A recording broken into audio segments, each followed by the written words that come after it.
আমার দুষ্টু মিষ্টি বন্ধুরা, কি খবর তোমাদের? এই শীতে তোমাদের অনেক কষ্ট হইতেছে আমি জানি, তাই তোমাদের কষ্ট দূর করার জন্য আমি শিমু চলে এসেছি নতুন একটি মজাদার গল্প নিয়ে। আর আজকে এই গল্পটি শুনলে তোমাদের পাইপ দিয়ে ঝরনার মতো পানি বের হয়ে যাবে এবং তোমরা কিছুটা উষ্ণ অনুভব করবে। তাহলে চলো কথা না বাড়িয়ে আজকে গল্পটি শুরু করি। আমি স্যারকে বললাম, প্লিজ আমার সাথে এমন করবেন না, আমি আপনার কোম্পানিতে কাজ করতে এসেছি, আমি আর কিছু করতে আসিনি, তাছাড়া আমি আপনার মেয়ের মতো, আপনার সাথে এমন করবেন না। স্যার আমাকে বললেন, আমি যদি এখানে কাজ করতে চাই আমার কথা মেনে চল, আমাকে খুশি করতে পারলে টাকার অভাব হবে না। স্যারের কথাগুলো শোনার পরও আমি কিছুতেই রাজি হচ্ছিলাম না। তখন স্যার আমার সাথে এমন কাণ্ড করলেন। বাধ্য হয়েই সব দিয়েছি স্যার। স্যার আমার সাথে যা করেছেন তা শুনে আপনার বন্ধুরা থেমে যাবে। তাহলে গল্প শুরু করা যাক। তবে গল্পটি শুরু করার আগে আমি আপনার কাছে একটি বিশেষ অনুরোধ করছি, সামিয়া ব্লগ চ্যানেলটি সাবস্ক্রাইব করে অবশ্যই আমাকে সমর্থন করুন। আমার নাম নীলুফা আক্তার নীলু, পরিবারের সবাই আমাকে নীলু বলে ডাকে। বয়স 21 বছর, আমার গ্রামের বাড়ি দৌলতপুর, আমার বাবা মায়ের সাথে আমরা সবাই থাকি ঢাকায় একসাথে। যখন আমি স্কুলে পড়তাম তখন শত শত ছেলে আমার সৌন্দর্যের প্রেমে পড়েছিল, প্রতিদিন আমাকে জ্বালাতন করত, আমাকে ভালোবাসতে এবং পার্কে নিয়ে যেতে চেয়েছিল, কিন্তু আমি আমার নিজের গতিতে চলে গিয়েছিলাম। আমি তাদের কথা শুনিনি, কারণ আমার বাবা একজন গরিব মানুষ ছিলেন। ভাই, আমার বাবা ঢাকায় যে বাড়ির নিচে একটা মুদির দোকান চালান। আমরা 3 বোন 2 ভাই। আপনি আমাদের বড় পরিবার বুঝতে পারেন। 2 ভাই ছোট এবং 2 বোন। আমার একজন ক্লাস 7-এ পড়ছে আর একজন 9-এ পড়ছে। আমাদের বড় সংসার চালানোর জন্য বাবার অনেক কিছু আছে, তাই আমি ভাবলাম যেহেতু এসএইচসি পাস করেছি, তাহলে আমি যদি পার্ট টাইম চাকরি পেতে পারি তাহলে হয়তো আমি আমার বাবাকে একটু সমর্থন করতে পারব। একটি সুপ্রতিষ্ঠিত কোম্পানির জন্য রিসিপশনিস্টের ক্যাপিটাল লেটার প্রয়োজন, সুন্দর, স্মার্ট, হার্ডওয়ার্কিং, প্রচুর চেহারা এবং আকর্ষণীয় কথা বলার জন্য একটি মেয়ে রিসিপশনিস্টের যোগ্যতা প্রয়োজন, এইচএসসি পাস এবং 5 এইচএসসি পাস, একটি মোবাইল নম্বর, একটি ঠিকানা এবং তাতে লেখা আছে যারা চাকরি করতে আগ্রহী তারাই 20 তারিখ সকাল 10টায় সাক্ষাৎকারের জন্য উপস্থিত হওয়ার জন্য অনুরোধ করা হয়েছে। আপনার বায়োডাটা সহ ভোটার আইডি কার্ডের কপি আনুন। আমি ভাবলাম যদি রিসেপশনিস্ট হিসাবে চাকরি পাই তাহলে হয়তো আমি আমার লেখাপড়ার খরচ মেটাতে পারব এবং আমার বাবাকেও একটু সাহায্য করতে পারব, কারণ বাবা এখন বৃদ্ধ হয়ে গেছে, বাবা মা আমাদের জন্য অনেক কষ্টের। অবশেষে আমি আমার বাবা মাকে একটু সাহায্য করতে পারি ভেবে ইন্টারভিউতে যাওয়ার সিদ্ধান্ত নিলাম এবং তারপর আমার এক ছেলে বন্ধুকে ডেকে বললাম, জাবির, আমি কোম্পানিতে রিসেপশনিস্ট পদে আছি, এখন ইন্টারভিউ দিতে যাচ্ছি, কিভাবে প্রস্তুতি নিতে পারি, আমাকে কিছু পরামর্শ দাও। জাবির আমাকে বলল, বন্ধু, তোমার মুখ আগুনে ভরে গেছে, তোমার কিছু করার দরকার নেই, তুমি শুধু ভালো পোশাক পরে কোম্পানির সামনে যাও, যা করার দরকার নেই, অন্য কিছু দেখলেই দেখবেন আপনার কাজ হয়ে গেছে, কারণ আপনি যদি কোম্পানির এমডির মতো একজন স্মার্ট ব্যক্তিকে নিয়োগ দিতে পারেন তবে আপনি চলে যাওয়ার সাথে সাথে আপনি খুব খুশি হবেন, কাজটি হয়ে যাবে। আমি বলছি, কোম্পানির এমডি যদি আপনার মতো আকর্ষণীয় মেয়ে খুঁজে পান তাহলে হয়তো তিনি আপনাকে চাকরি দেবেন, কারণ তারা একটি সুন্দরী মেয়েকে রিসেপশনিস্ট হিসেবে নিয়োগ করে না। তখন জাবির বলল, তুমি গেলে কাজ পেয়ে যাবে। জাবিরের কথা শুনে আমার চাকরিতে যাওয়ার আগ্রহ আরও বেড়ে গেল। আমি উঠে ফ্রেশ হয়ে বিউটি পার্লারে গেলাম।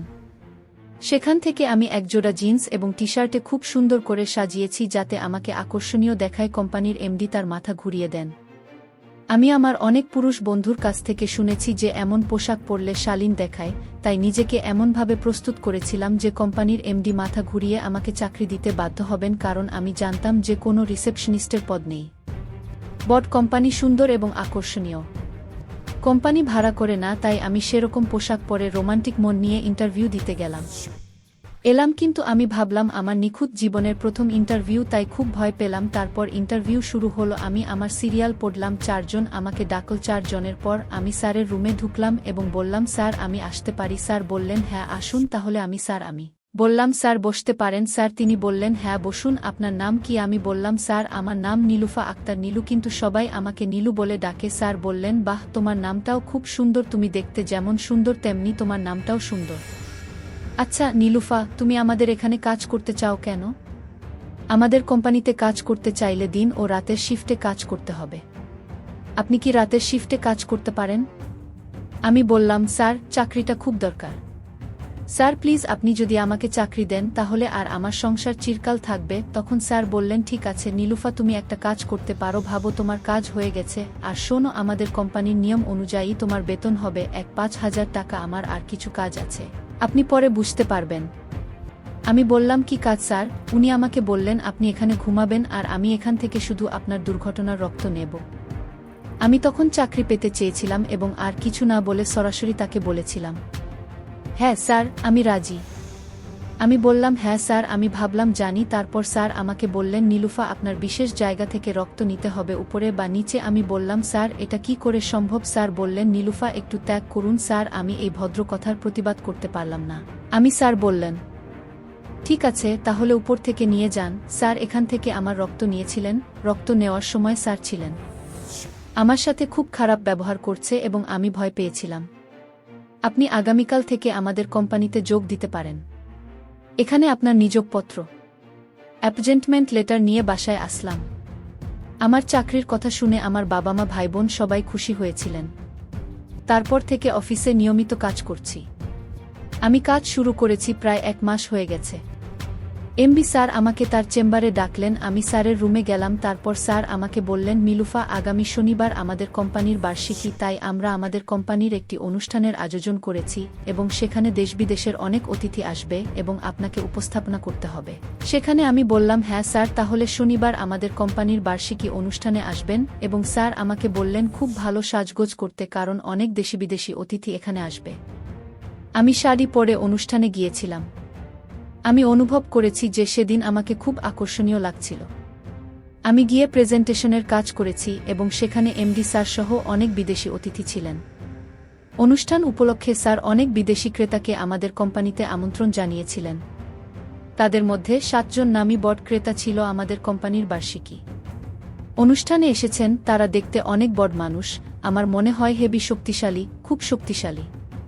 তারা যখন চেয়ারে বসে তখন তাদের বিশ্বাস খুব স্পষ্ট তারা কতটা শক্তিশালী।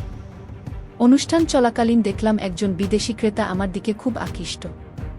খারাপ দৃষ্টিতে তাকিয়ে সালারের কানে ফিসফিস করে বলল। সে কি বলল? আমি আমার ইনস্টলেশনের কাজ করছিলাম প্রোগ্রামের শেষে, এখন কালচারালের সময়। তাই স্যার আমাকে বললেন নীলুফা, এখন আমাদের কোম্পানির সবার কাছে অনুরোধ আপনার একটা গানে নাচতে। আমি বললাম স্যার আমি অনেক কিছু না পেলেও স্যারের অনেক অনুষ্ঠানে নাচতে রাজি হয়েছি এবং এমনকি যখন আমি স্কুলে ছিলাম আমাদের স্কুলের সাংস্কৃতিক অনুষ্ঠানে নাচের কিছু অভিজ্ঞতা ছিল।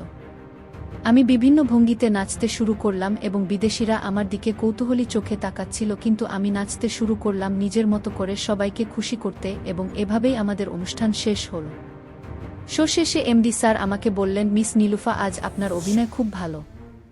আমি খুশি, কিন্তু তোমার সাথে আমার অনেক কথা আছে। প্লিজ তাড়াতাড়ি চেম্বারে আসো, ফ্রেশ হয়ে আসো, ঠিক আছে? আমি বললাম জি স্যার। তারপর কিছুক্ষণ পর স্যারের চেম্বারে গেলাম। স্যার আমাকে বললেন, নীলুফা, তোমার সাথে আমার অনেক কথা আছে, কিন্তু আমি কি বলছি বুঝতে পারছি না এবং আপনি যদি আমাকে ভুল বোঝেন। আমি বললাম স্যার নির্দ্বিধায় আপনি কিছু বলুন, আমি কিছু মনে করব না। স্যার বললেন, নীলুফা, আপনি আমার প্রায় 8-0 জানেন। কোম্পানির অর্ডার প্রতি বছর আসে বিদেশ থেকে। আমার অতিথিরাও আমার অর্ডারের 50 করে, কিন্তু আমি ওদের খাবারের আবাসনে কিছু কমাইনি। কিন্তু এবার ওরা আমার কাছে একটা জিনিস দাবি করছে যে আমি কি করি নীলুফা, আমার মাথায় আসছি না। আমি বললাম স্যার তারা আপনার কাছে কি চায়? তখন স্যার আমাকে বললেন, নীলুফা, তারা আপনাকে খুশি করতে চায়। আমি বললাম স্যার আপনি কি বলছেন? এটা কিভাবে সম্ভব? আর তাছাড়া আমি তাদের সাথে যাব না। স্যার ক্ষতি করবেন না, আমি এত বেশি আমি কারো সাথে এমন কাজ করিনি স্যার, আমাকে ক্ষমা করবেন। তারপর স্যার বললেন, দেখো নীলুফা, আমি তোমাকে আমার কোম্পানির 50 উদ্দেশ্য করে এই অফার দেইনি। অর্ডার আপনার উপর নির্ভর করে এবং তাদের দেশে এই খোলা আছে, যার কারণে তারা এখন তাদের অফারটি আপনার দিকে তাকিয়ে আছে।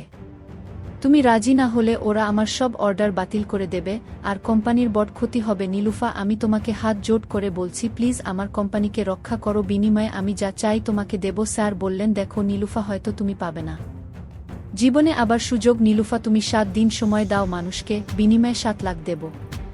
আমি বললাম স্যার 7 লাখ? স্যারের মুখে লাখ লাখ শুনে বুঝতে পারছি না। একদিকে 15,000 টাকা প্লাস চাকরি, অন্যদিকে বাবার অভাব, অনন্তের সংসার, অন্যদিকে হাত জীবনের সেরা সম্পদ কিভাবে পাবো জানি না। স্যারকে বললাম আমাকে 1 ঘন্টা সময় দিন, ভাবছি আর ভাবছি। এমন সময় মায়ের ফোন এলো। মা বলল, নীলুফা, বাবার শরীর খুব খারাপ, আমরা বাবাকে নিয়ে এসেছি হাসপাতালে। এখন ডাক্তার বলেছেন অপারেশন লাগবে এবং অপারেশনের খরচ 5 লাখ টাকা হবে। এখন নীলুফা মা আমরা কি করব? আপনি হাসপাতালে আসার সাথে সাথে মায়ের ফোন পেলাম, আমি মনটা ভেঙে গেছি। আমি খুব দ্রুত চলে গেলাম এবং বিশার এখানে আমি বললাম, স্যার আমি আপনার প্রস্তাবে রাজি আছি, এখন দয়া করে আমাকে 5 লাখ টাকা দিন, আমি বাকিটা পড়ব। স্যার বললেন, কি তুমি বলো নীলুফা, এত টাকা দিয়ে কি করবে? আমি বললাম, স্যার আমার বাবার অপারেশনের জন্য হাসপাতালে টাকা লাগবে। তখন স্যার আমাকে বললেন, কি বলেন নীলুফা, তোমার বাবা হাসপাতালে আছে, আমাকে তোমার বাবাকে দেখতে যেতে দাও, বাবার অপারেশনের খরচ আমি দেব। তখন স্যার আমাকে বললেন, নীলুফা আজকে আমাদের কাছে সুইজারল্যান্ড থেকে একজন অতিথি আপনার জন্য অপেক্ষা করছে। আমি জানি এখন মন খারাপ, কিন্তু তাদের খুশি করা আপনার কর্তব্য। প্লিজ নীলুফা একটু বিবেচনা করুন। তারপর স্যার আমাকে একটা রুমে নিয়ে গেলেন যেখানে আমার জন্য অপেক্ষা করতে করতে গিয়ে দেখি মিস্টার এলডেন্ট আমার জন্য অপেক্ষা করছেন এবং বিদেশি পানি পান করছেন। এলডেন্ট সাহেব আমাকে দেখে খুব খুশি হলেন। তারপর মিস্টার এলডেন্ট আমাকে কিছু বিদেশি শক্তিশালী মদ দিলেন। আমি এটা পান অনেক পরীক্ষা নেওয়ার পর আমি খুব উদ্যমী অনুভব করেছি। মনে হচ্ছে আমি 10টি এলডেন্টকে নিয়ন্ত্রণ করতে পারি। তারপরে শেরম্যান শুরু করলেন। তিনি এতই রোমান্টিক যে এখন পর্যন্ত আমি কেবল বিদেশিদের কথাই শুনতাম। আজ আমি নিজেকে উপভোগ করার সুযোগ পেয়েছি, আমি তাদের রোমান্স করতে এবং উপভোগ করতে পারি। এটা করার পর আমরা অনেক দিন আনন্দফুর্তিতে নাচতাম। এখন পর্যন্ত আমি শুধু লোকেদের কাছ থেকে শুনেছি যে বিদেশিরা আনন্দফুর্তিতে খুব পারদর্শী, এবং আজ তাদের সাথে আনন্দফুর্তি করার পর আমি বুঝতে পেরেছি যে তারা যখন আক্রমণ করে তখন এটি খুব ভয়ঙ্কর হয়ে যায়। কিছু মানুষ সহ্য করতে পারে। এভাবেই হয়তো 7 জনের সাথে কাটানো 7 দিন সব দিনই আমার জন্য স্মরণীয় ছিল। যদিও আমার প্রথম সময়টা খুব খারাপ ছিল, কিন্তু কিছুক্ষণ পর শান্তি পেলাম। আসলে তারা অনেক সক্ষম, খুব শক্তিশালী বট। আমি তাদের সাথে রোমান শেষ করলাম এবং এমডি স্যারকে ডেকে স্যার এসে আমাকে এখান থেকে নিয়ে গেলেন। তারপর কাজ শেষে এমডি স্যার আমাকে বললেন, কি নীলুফা, আপনি আমার কোম্পানিকে বাঁচিয়েছেন এবং আমার পক্ষ থেকে আপনার জন্য একটি উপহার। এখন কিছুক্ষণ পর চোখ বন্ধ করুন। স্যার আমাকে বললেন, এবার চোখ খোলো। আমি আমার খুললাম এবং দেখলাম যে স্যার আমাকে একটি হীরার আংটি উপহার হিসাবে দিয়েছেন এবং বললেন, আমি আপনার অ্যাকাউন্টে চুক্তির বাকি টাকা স্থানান্তর করেছি। তারপর থেকে স্যারের মতোই কাজ করছি।